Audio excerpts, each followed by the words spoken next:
Hello everyone, welcome back to the Grim Dawn build sort of walkthrough. These are general builds. This is not including the equipment. Equipment generally lends one to very specific builds, as I discussed with the Pierce Infiltrator, which is a great example of more specific builds. We will get to those for each and every one of these, but before that, I want to cover generalized builds that you can fit green items into, basically, because in my opinion, a lot of the green items tend to be, if you're lucky, more powerful than the blue or purple. Or the rare and legendary items, as they say. No, it's epic or legendary, excuse me. I apologize, I forgot my terms. But today we will be talking about Witchblade builds, specifically the skills for them. The constellation builds will come in a follow-up video discussing these same. Now, Witchblade is interesting because Soldier and Occultist, in theory and on first glance, don't share a lot of damage types. In fact, they share almost none. Soldier is very focused on physical damage, bleed, internal trauma. Occultist is focused on a variety of different damage types. Chaos, poison, acid, vitality damage. But there are some very interesting synergies that exist that are also, in some cases, unusually effective if you play with friends. Now, with that being said, let's talk about some very basic ideas, right? First off, if you're looking to be a physical Witchblade, there's really only one thing you seriously need to consider, and that is Curse of Frailty, which gives you physical resistance and bleeding resistance reduction on enemies. This is very cheap investment, and in fact, if you're not sure what build you want to run with a Witchblade, you just know you want to be a Witchblade, you can run Curse of Frailty as your only occultist skill, and just run what I covered in Solo Soldier, just with the addition of Curse of Frailty very specifically, since this is incredibly effective. This also has the happy benefit of reducing enemies' physical resistance even further. But if you are going to run this beautifully simple and straightforward build, there are some skills as a soldier you'll want to prioritize over some other ones that I talked about in the base soldier build. First off, you are looking to have your ultimate skill be from the soldier, very obviously, right? Oh, we capped out there. Typically I go Oleron's Rage, but if you really prefer, you can run Menhir's Bulwark as well. It really depends upon which one you prefer. There are mild adjustments. We'll talk about that in a little bit. But you absolutely will want Cadence. But whereas you may not necessarily want to be boosting Cadence all the way in Solo Soldier, since Fighting Form offers bleeding damage and there isn't a whole lot of bleeding support in Soldier, with the use of Curse of Frailty reducing bleeding damage by 45%, bleeding resistance, reducing bleeding resistance by 45%, Fighting Form becomes very, very effective. And in fact, this is one of the very few ways I'm willing to play a solo soldier with a ranged weapon. I mentioned in the original video that I don't usually use a ranged weapon with Solo Soldier, but if I decide I am going to use a two-handed ranged weapon in the soldier class, and I don't feel like being one of the stereotypically gun classes, such as Demolitionist, which I covered before, then putting merely 11 points into the Occultist just to grab a maxed Curse of Frailty is actually a great way of doing this, because you can actually punch through and inflict that bleeding damage on multiple targets. Of course, you can also do this melee with 4 targets, but you can punch through a bunch of people, right, and theoretically inflict that bleeding. And if I'm playing with friends or family, I typically am going to go with a gun. A lot of the times it's more effective because, quite frankly, they can, assuming one of them is playing a more tanky role, mind you, but it's very flexible. If I do play with someone who is playing tankier, a gun is a great choice because they'll all be surrounding your team's tank, and you can just blast them from afar with some fantastic bleeding damage. It's absolutely great. But if you want to go melee, also incredibly effective. At the end of the day, though, we are getting some great bleeding damage here. Alright? And then you can also go into Deadly Momentum. I typically do because this boosts everything else as well. This actually affects all attacks. So I typically go into Deadly Momentum in this particular case, which is fantastic. But just to keep that in mind, if you are using a melee weapon though, which is, again, very, very effective, Blade Arc is a great pickup because, again, we have this great bleed damage here. I don't necessarily always go for clean sweep. I know I mentioned pretty specifically with the solo soldier that I tend to go for clean sweep because it does give you that increased knockdown duration, which can help you a little bit. But for Blade Arc with this reduced physical damage, reduced enemy reduced physical resistances and the reduced bleeding resistances, I personally prefer Blade Arc without clean sweep, at least for this. But Blade Arc is fantastic. Obviously, Laceration is also fantastic. Right, again, there is a bit more of a melee proclivity for very similar reasons as the Solo Soldier. Like I said before, everything I said in Solo Soldier applies here. You just want to be focusing a little bit more on these bleeding effects, right? You can go Zolhan's Technique. I don't usually. Do usually like to go Markovian's Advantage, though. I do find that very helpful. Also, Fighting Spirit is very nice as well. I use that a lot of the times, too. If you're running a two-handed melee, which is my favorite way of running this, by the way, this specific build, of course, Menhir's Will, and grabbing the Decorated Soldier is something else I like to do a lot of the times, and Military Conditioning for Survival. These passives on the bottom you can really go without. I do very heavily recommend Menhir's Will, especially if you're doing hardcore, a recommendation you've definitely heard from me before. It's just so powerful.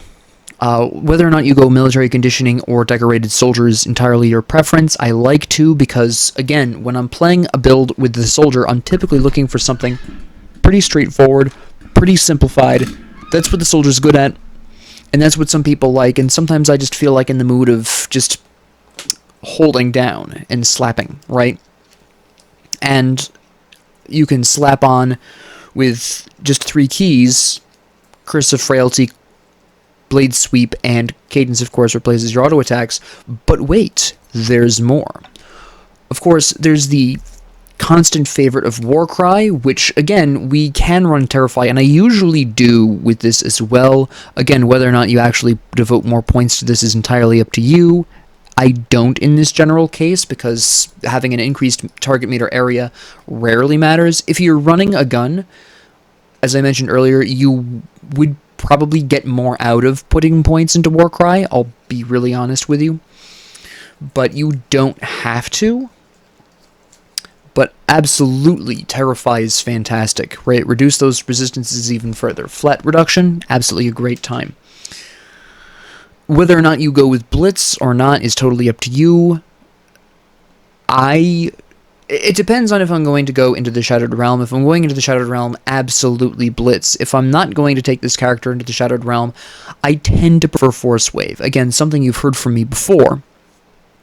But it's just very, very potent. I usually run Olorun's Rage because it just combos really well with Decorated Soldier. I am looking to slap a ton of damage on my enemies a lot of the time, and this is a great way of doing this, right? Absolutely fantastic. We're going to go on ahead and throw Blitz on here just as an example, just because, again, I am very fond of Blitz. But, of course, we have Rending Force here. We have Internal Trauma, which does do bleeding damage. Again, this is going to be something I'm going to kind of default to if I'm not going with the Shattered Realm, but the speed of Blitz is just too useful in the Shattered Realm to help you clear out rifts quickly. I guess I'll call them rifts. I can't remember their name off the top of my head. But if you're trying to clear out rifts quickly, then you're absolutely going to want Blitz, right? And that's why I've used it as an example here. But you can also see, based on the points available and how many points go into Blitz, you could very easily run the full Force Wave with very little trouble, right? Or, alternatively, as another option, if you wanted to run Blitz just so you could have a few points spare, so you could run, say, Scars of Battle if you really wanted to, or Veterancy, although it's not my favorite, you can absolutely do that as well, right? Or you could even theoretically go into Break Morale. Again, I don't generally do this because you're not just doing physical, you already have a physical resistance reduction in Curse of Frailty, so Break Morale isn't really something I get with this specific build, just as an aside. But this is, again, pretty much solo soldier, just paying a bit more attention to bleed. Again, you don't need to use melee. That's not a requirement. You can use a two-handed gun, works fairly well with fighting form here, or you can use a shield, which, whether you're using a two-handed weapon, a two-handed melee weapon, or a shield, Force Wave is going to be great. Actually, you can use a single-hand gun and a shield and still use Force Wave. That also is very effective and still allows you to pierce with fighting form. Fun fact. So you also can do that as well. If I am going to do that, it's usually going to be solo. I very rarely take single-hand gun and shield into any kind of team situation where I'm playing with other people. I almost never do that, right? There's just not much point. I'm going to be a bit more specialized in a team setting, but for solo play, single-hand gun and a shield is a decent option. Okay? But this was just the most basic and most straightforward of the Witchblade builds. Again, we're only pulling a single point out of the Occultist. There's more here than meets the ear, right? Let's talk about one of my favorite things to do, especially in a team setting. Alright? Now this is going to be fairly wild and woolly, but if I'm going into a team setting and I know my teammates are running elemental damage, boy howdy do I have a plan. So, for this specific plan, you're going to want to max the Raven. Absolutely. Not necessarily first, although the Raven is at its strongest damage output wise early in the game, so I typically do, at the very least, max the Raven first. It's so potent early game. Bust out the Storm Spirit to increase elemental damage, of course, and Lightning Retaliation. This becomes important later, and you can get Lightning Strike. I don't normally. Alright, I do normally go for Storm Spirit. Actually, we're going to pull these points back. I was going to use this as an example, but I don't go for a Lightning Strike often enough that I want to really focus a lot of conversation on this. You can, it is nice. If it's hardcore, I recommend it, because the stun that your crow is going to bring to bear, as well as the healing your crow is going to bring to bear, is going to save your neck sometimes. So in hardcore, maybe give Lightning Strike a little bit more thought, or if you're playing a modded version of Grim Dawn, Lightning Strike can also be very helpful, especially if you've increased enemy numbers or enemy levels, one of the two mod types. Lightning Strike can really save your hide there too as well. But in basic game, I would not necessarily recommend Lightning Strike, because those points are going to be better spent on you and boosting your allies. Alright? You can also go for Vulnerability. Whether or not I do really depends very heavily on what my allies are doing. Sometimes I do, sometimes I don't. We're going to come back to this, but I want you to kind of keep it in the back of your mind. But first, let's set out our own damage. What am I doing here? Well, I still need points here, actually. We're going to go all the way up to at least, yes, here. So, if you're familiar with Soldier, you probably guessed that the very first thing that you would want to do would grab Discord. Switch all of Cadence's damage to elemental damage. Get some bonus elemental damage on there. The Crow will be enhancing that. It's a magical time, right? Absolutely, everyone loves it. We don't even need to bother with fighting form. That's fine. Again, two-handed weapons, absolutely great. Okay, fantastic. Then Field Command. Alright, this is going to increase your crow's durability, this is going to increase your allies' durability, this is going to increase the accuracy of your crow, and this is going to increase the likelihood that your crow isn't going to get hit at all, right? I also typically like to go into squad tactics to increase, more specifically, the crow's casting speed. Busting out that heal, lickety-split, can be very important. This squad tactics is, again, somewhat optional, but I usually go for this because it's also enhancing you and your crow and any allies you've got, and it increases all damage. So regardless of what damage types your allies are bringing to bear, if you have any, this is going to help them out, right? It's absolutely fantastic. I love this to bits. Now the question comes is how interested you are in going with Retaliation, because we actually, again, I'd like to remind you, we get Lightning Retaliation from the Crow's Storm Spirit, right? We can actually use that and go for a really interesting support Retaliation build where you run, functionally, Counter-Strike, which doesn't do lightning damage, true enough, but it is enhancing our Lightning Retaliation damage, and it adds our adds retaliation damage to our attack, right, to Counter-Strike. And then we can run Menhir's Bulwark. If you're really, really interested in going with this strange kind of support tank, you can run a single-hand weapon, run Menhir's Will, and grab either Shield Training or Overguard. Either one of these is really great. Absolutely run with that. And then you can also still run Markovian's Advantage for a really nice spike in your lightning damage. And you can absolutely run this, right? And then for your last few points, you can put some into Fighting Spirit, you can put some into Military Conditioning if you really want. You have those options. You can, again, run Warcry with Terrify, very great. You can get to Vulnerability. Again, this depends on whether or not you have allies that are doing some damage types, right? Since you need to put points into Curse of Frailty to get some into here, at the very least you can get that nice physical resistance, so what little physical damage you are doing at least is going to hit decently hard. Again, whether or not I run Vulnerability really depends on what damage types my friends are playing with. That is purely what decides whether or not to use this. It can be useful, but building this just for the elemental resistance reduction, again, unless you're playing specific mods like ones that enhance enemy resistances, this isn't generally going to be worth it just for the elemental resistance. As we've covered in the constellations before, there is plenty of constellations that give you elemental resistance.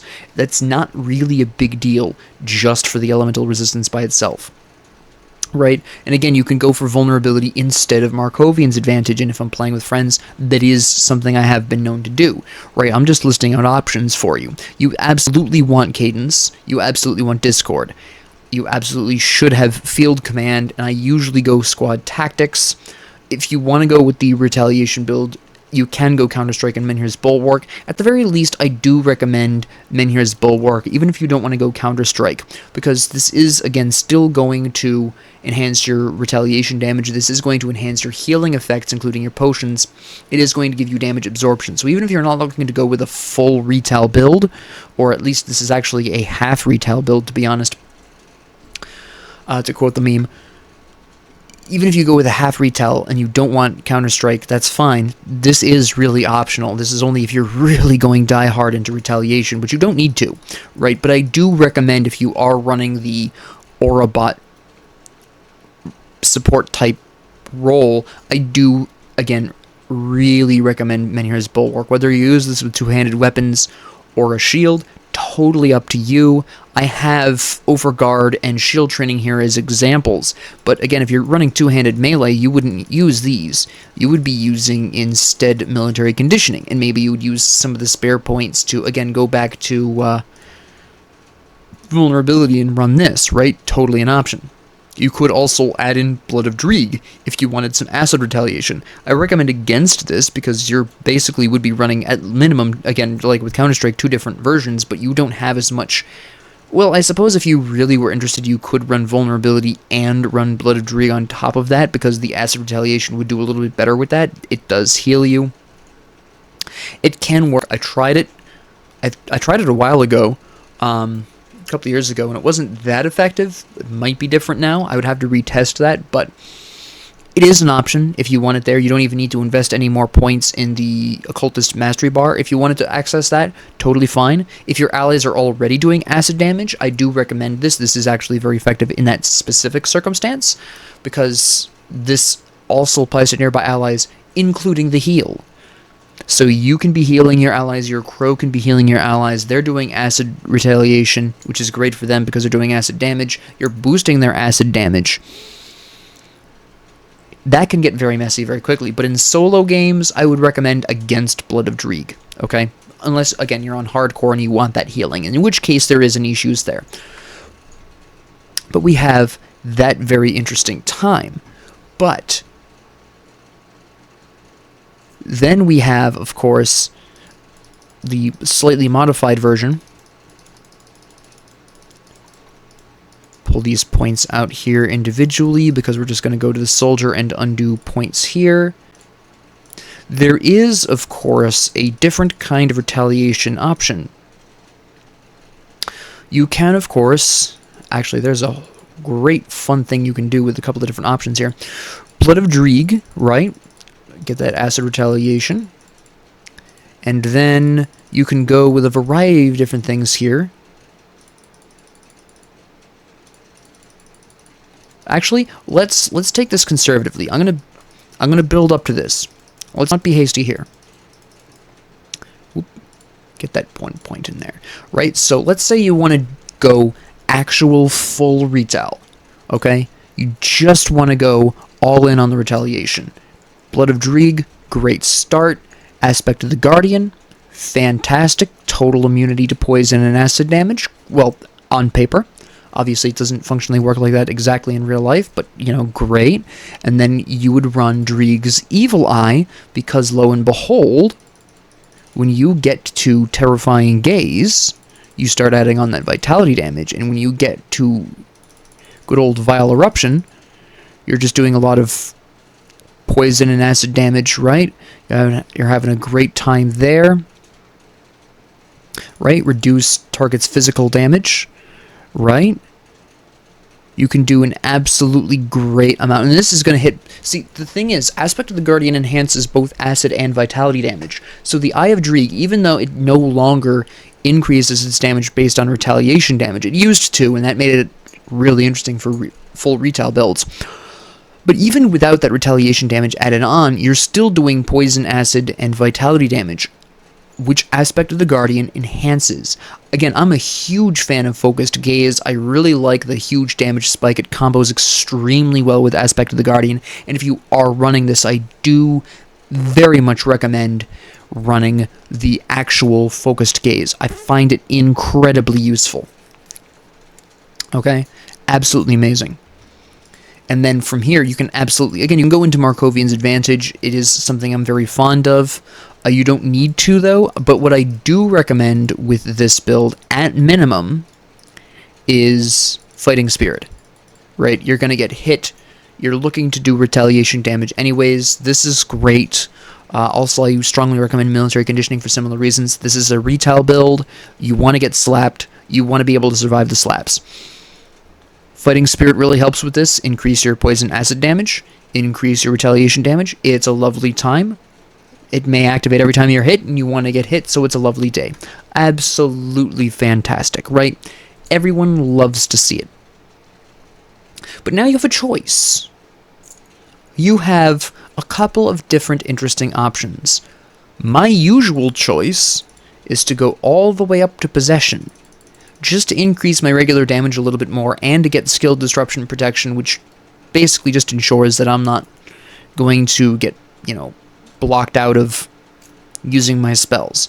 You can run this, and then Sigil of Consumption with Destruction is pretty potent in that circumstance. This heals you a percentage of the damage you're doing, so this works really well with a retaliation build, because what I like to do is activate Blood of Dreeg, run into a mob, throw down Sigil of Consumption right at my feet. All the melee enemies are dying to this and healing me at the same time, and then I start throwing eyeballs, which is an awesome sentence to say, by the way.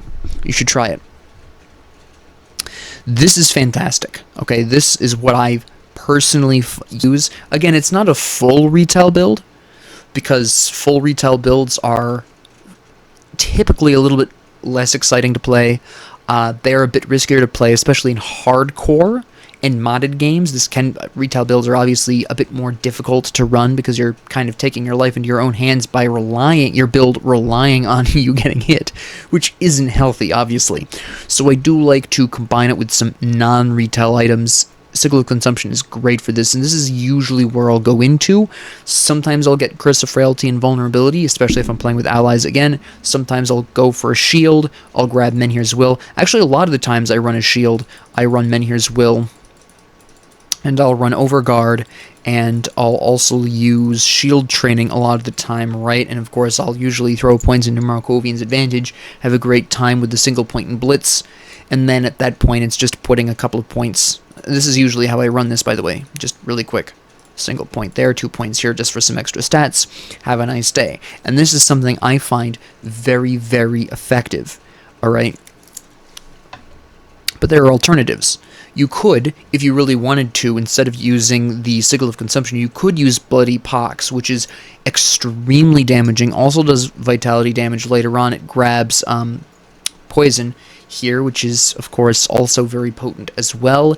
If you want to run Vulnerability, that's very effective for that, right? This, basically, the difference between Bloody Pox as a strategy or Sickle of Consumption as a strategy comes down to how quickly you want to clear out enemies. Sickle of Consumption is the safer but slower option, which, if you've listened to these videos before, you know this is generally where I tend to go for my builds. I'm a bit more of a defensive player, so this is usually my go-to for that reason. It isn't going to be as quick as Bloody Pox is, but it's going to be safer because it is healing you off that damage, right? But Bloody Pox, very quick. It's going to start dropping people really damn fast, except for bosses and some heroes. Everyone else is going to drop real quick, especially, again, if you are stacking on Vulnerability. That can get very ugly very quickly because you have the Bleeding Resistance reduction here, you've got the Poison and Acid Resistance reduction here, you've got the Vitality Resistance reduction here, so if you're slapping on Vulnerability as well, they're blasting through real quick. But obviously, of course, in order to get the skill points for this, you wouldn't be going into Overguard, you wouldn't be going into Shield Training at a minimum. Just to kind of demonstrate this, as we have this now, right, you would need to drop this, drop this at a minimum, pull this all back, drop Destruction, and of course Sickle of Consumption, go Whole Hog into Bloody Pox for maximum damage, Whole Hog into Wasting for maximum damage, Whole Hog into Black Death for maximum damage, right? And then you would run a delicious amount of Vulnerability. We'll even it out at 9 here just for example's sake, but you can see where. And if you wanted to pull out a couple of points from Markovian's Advantage or alternatively Fighting Spirit, I do recommend in this instance Markovian's Advantage because Fighting Spirit is a little bit more useful for you. And maxing these out, that would be fine. If you want to max out Markovian's Advantage, that's also fine.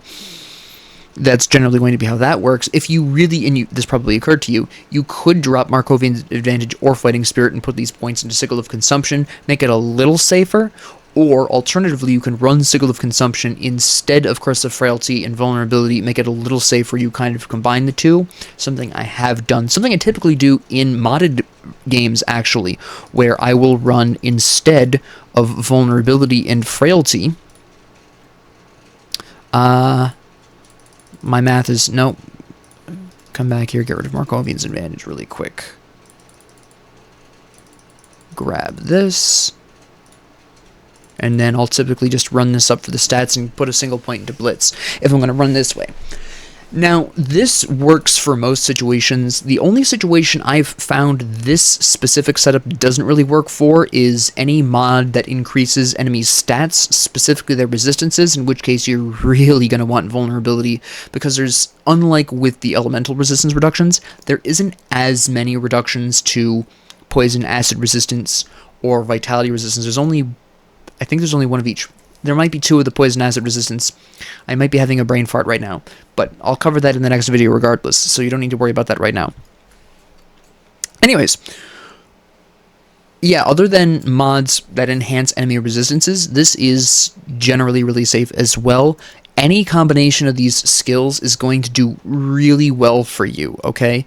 The alternative I mentioned, by the way, to Possession, there's one other alternative, is you could actually just drop Sickle of Consumption entirely and Bloody Pox entirely and just run all the way to Menhir's Bulwark, but I really don't recommend this because this is a very heavy investment in points in the Mastery bar for Soldier, and you get damage absorption on Possession anyways, right? You also get Chaos Resistance, which is a little bit of a less common resistance to find on equipment, at least in my experience. Maybe I'm cursed, but I don't find Chaos Resistance on items as much as I do as other resistances. I typically find Elemental Resistance a lot of the time. for good or ill. But but this is, again, you can mix and match these skills that I talked about, but if you're going to run something like this, I do strongly recommend full Blood of Dreeg, full Possession, full Dreeg's Evil Eye. Strongly recommend Focused Gaze. Where you take it from there is entirely up to you. Again, really quickly, brief mention, very strongly recommend Fighting Spirit, but what combination of skills past that you want to take is going to depend on your personal preferences. If you want to go heavy on the damage, you would drop Sickle of Consumption, go with Vulnerability, go with Markovian's Advantage. If you want to be this combination of damage and safety, you're running it like this. If you want to go full safety, you're running the shield. You're running a shield, and you have Overguard and shield training, and you're relying on Sickle of Consumption. Again, this is very customizable to how aggressive you want to be, as long as you're respecting the version of the game you're playing. Are you playing a modded game? Alright. What is the mod doing, and are you adjusting for that, right? That's basically the only thing you have to account for when customizing this to you. And again, this is the point of me not covering hyper-specific builds. I want to open your mind to builds that you can adjust for yourself, if you want to. Again, we'll talk about more specific builds after I'm done covering general builds. But this is also something I find very, very effective. This is this is another quasi-retaliation build, but of course they've nerfed retaliation builds generally speaking. But there is, once again, one other final interesting build here. Actually, no, I usually keep this for this build. What am I doing? For this build, I run very similarly, but it's less defensive. Functionally, what I do is run Slael's Witchfire. It's a mild adjustment, but we're doing a lot of chaos damage, right? We're running Markovian's Advantage and Fighting Spirit specifically to increase our chaos damage. You don't necessarily need Blitz here, let's be really honest. And in fact, a lot of the times I don't go up to that. I don't even necessarily go up to Mentenhir's Will or Fighting Spirit either. Sometimes I do, sometimes I don't. It really depends. Again, if I'm talking about playing solo, I'm usually going to run these, right? These are going to keep me alive. I'm going to be using a two-handed weapon because Markovian's Advantage obviously is going to do more damage based on my weapon. The Slael's Witchfire is hitting based on, to some extent, my auto attacks. Of course, a single-hand weapon is going to hit faster, which is fair enough. You're getting the bonus damage from here as well. But if you're using Consecrated Blade, you're going to want a two-handed weapon. Alright, just straight up. Assuming your weapon doesn't already do 100% chaos damage, which if it does, you're not even going to need this. But if you're using a two-handed weapon, Consecrated Blade. If you're using a single-hand weapon, which is going to be a little faster and honestly slightly more effective, you're going to use the single-hand weapon. Alright? If you are using a single-hand weapon, for the love of Pete, use a shield and grab Menhir's Will. Alright? But again, you don't necessarily need military conditioning, right? You can absolutely run Curse of Frailty. You can, considering we have 16 points here, you could actually pull a good 4 points out of this and run max vulnerability if you really want, or part of them, and run full Menhir's Will, also an option, right? You have a couple of different options here. But this is very much a more auto-attack focused build here. This is very heavy on the damage, obviously. Instead of using the Bloody Pox, you were instead using your auto attacks. Basically, this is a bit more of an energy efficient version because this is significantly cheaper, 1 active energy cost per second, than spamming this, right? Which you can do. None of these take any points at all, right? This, while it has an energy reserve, is only costing you 1.5 active energy a second, right? This, of course, is a 3-second skill recharge with 95 energy. This is expensive as all get out, right? You get a lot of bonus energy cost here. You've got 25 here at base, you've got 35 now, and now you've got 49, and now you've got 63, right? And that racks up, okay? So this is just what I just discussed, but a bit more energy conservative, basically. In the early game, this is going to be a bit tough because that energy reserve is going to hurt you in the early game when your max energy isn't that high, but as this build progresses, that becomes significantly less of a problem as your max energy increases, your energy regeneration rate increases, and you are you get better equipment to better compensate for that weakness. This isn't really something I'm looking to do early game. If you are going to run this kind of build early game, you're not necessarily going to want to grab Slayle's Witchfire right off the top. You're going to want to build into something a little bit more cost effective. I usually begin with Dreegs, start this up, even though it is going to be somewhat energy intensive later on. Focused Gaze having a skill recharge does mitigate that in the early to mid game, and that can really help. But this is just a slightly modified version, again, that looks in the late game to be a little bit more energy conservative than the Bloody Pox version, right? But this is generally how I approach a lot of my Witchblades, alright? You'll notice that there is very, very heavy investment on either the Occultist or the Soldier, with very minimum investment on the other one. This is primarily because, as I mentioned at the beginning of this video, there really isn't a ton of overlap here. Now you might be wondering, Professor, you didn't even talk about the Hellhound. You didn't talk about Doombolt, which incidentally, by the way, you can splash Doombolt into any of these but that first build I talked about, and Doombolt works just fine. I personally find it a little more expensive than my personal tastes allow for, but if you really like Doombolt, this is absolutely something you can slap in. Alright, don't be afraid of doing so. I wanted to add that at the end because Doombolt is very damaging, very cost intensive. But it's just a one-and-done type thing. It can be very potent, and for any of these more occultist-focused builds, this is a really great option. Alright, basically, anytime you're building into possession, Doombolt is a great option. Period, end of story. You don't have to. It really depends on how much you like Doombolt. If you are going to splash in Doombolt, I do recommend at least trying the auto-attack version with Slayle's Witchfire first, because you can see where Doombolt is at max level, just insanely expensive, and even at base level it had 102 mana cost. Okay, this is a very expensive ability, which stands to reason because it is a very powerful one. It hits like a steam train. And with Possession, and additionally with the aspect of the Guardian, this thing is hitting even harder, okay? The intense energy cost does make this a bit unwieldy, even at low ranks, unless you're running the Slayle's Witchblade version. So, again, if you're going to try Doombolt, try it with the auto-attack first, see how your energy management is, and then decide, okay, am I going to go for Bloody Pox? Do I want the Sigil of Consumption? How do I want to run this, right? That's something you're going to have to experiment a little bit with on your own, because this really also depends on which of these skills are your favorite.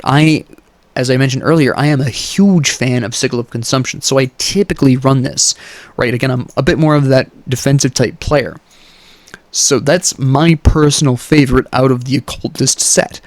But your favorite might be different. You might be really fond of Bloody Pox. You might actually adore Doombolt. Totally fine. Work it in, just be aware of the fact that the energy costs here can get a bit unmanageable if you're trying to pull too many skills at the same time. And the Eye of Dreeg is just too powerful in conjunction with Aspect of the Guardian to really let go, especially if you grab these delicious fragments that just chunk enemies from absurd distances away. Absolutely fantastic. But this is generally how I approach the Witchblade a lot of the time. I focus very heavily on either one or the other. I usually focus pretty heavily on the Occultist side because the damage varieties here... You'll notice I didn't talk very heavily about resistances outside of the first build. This is because the Occultist is really interesting, where because of the diversity of its damage types and the fact that it enhances multiple disparate damage types on a variety of levels, there are very few enemies that are resistant to everything you're doing as an Occultist. There are some heroes that very specifically are. For example, as a really great example, any kind of poisonous chthonic that you encounter is going to be quite a problem, and you're going to absolutely want some kind of resistance reduction. Of course, we'll get some of that from constellations, which I'll talk about, but because of the diversity of damage, it's not really as big a deal. yes, a lot of enemies in the game are resistant to chaos damage, namely the chthonics. A lot of enemies are resistant to vitality damage, the chthonics, the cannibals in the swamps. Actually, there's a lot of enemies in the swamps that are resistant to vitality damage, but that's a conversation for a different day. There are a lot of enemies that are resistant to vitality. There's not a ton of enemies that are resistant to poison acid. There's the Slith, they are. There is, of course, any poisonous enemy. There's the poisonous zombies, of course, and anything else that uses poison on a regular basis tend to be very resistant to poison. But there's very few enemies that are going to be resisting all of these equally well across the board, except for very specific chthonic heroes. Another thing to watch out for, by the way, is either Void Slith or any kind of Slith that does chaos or vitality damage. They're a problem for you as well. They're going to be a problem for you as well. Just end of story, right? That's a bit difficult to manage as well, for same reasons, right? Slith have a natural inherent poison acid resistance, and then on top of that, they have the resistance because of the specific hero to chaos and or vitality.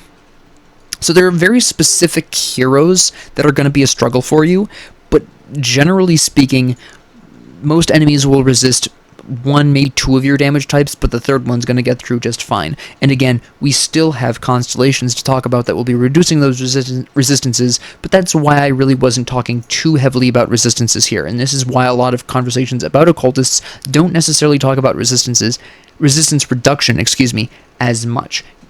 Don't misunderstand me. Resistance reduction is still extremely important, even for occultists, but they have options. Again, if you're ever having a problem, vulnerability is right there. Curse of Frailty is right there. Very, very potent abilities, or skills I should actually be calling them. Very impactful.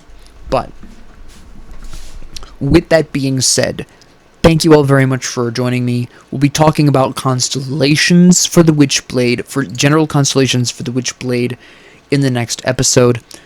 So with that being said, thank you all very much for joining me. If you liked this, please like and subscribe. If you didn't, please ignore me. And if you have any comments, questions, concerns, ideas, suggestions, or requests, please leave them down in the comment section below. And thank you all very much for joining me, and have a great 24 hours.